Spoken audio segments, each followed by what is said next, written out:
আসসালামু আলাইকুম। ওয়ালাইকুম আসসালাম। আপনার নাম ভাইজান? এমডি কারিমুল বিশ্বাস। বাড়ি কোথায়?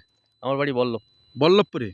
যাক আলহামদুলিল্লাহ। আপনি কোথায় যাচ্ছেন মনে হচ্ছে। ধরেন একটা বিসমিল্লাহ বলে একটা অংশগ্রহণ করেন আমাদের এই প্রোগ্রামে।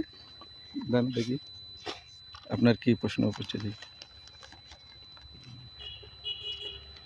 আপনার পড়েছে রাসূলুল্লাহ সাল্লাল্লাহু সাল্লামের চাচা হামজা রাদিয়াল্লাহু তাআলা আনহু কোন যুদ্ধে শহীদ হয়েছিলেন? বদরের যুদ্ধে। বদরের যুদ্ধে? হ্যাঁ? যতটা জানা আছে তাতে বললাম। না, এটা ভুলে যাচ্ছে। এটা উহুদ যুদ্ধে হবে। ঠিক আছে?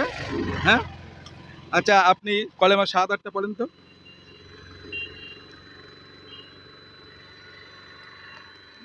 কলেমা শাহাদাত আশহাদু আন্না ইলাহা ইল্লাল্লাহু ওয়া আশহাদু আন্না মুহাম্মাদ আবদুহু ওয়া রাসূলুহু। হয়েছিল, একটু ভুলে যাচ্ছে। আশহাদু আল্লা ইলাহা ইল্লাল্লাহু ওয়াহদাহু লা শারীকা লাহু ওয়া আশহাদু আন্না মুহাম্মাদান আবদুহু ওয়া রাসূলুহু। ঠিক আছে?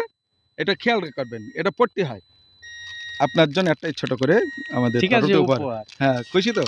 খুশি। যাক আলহামদুলিল্লাহ।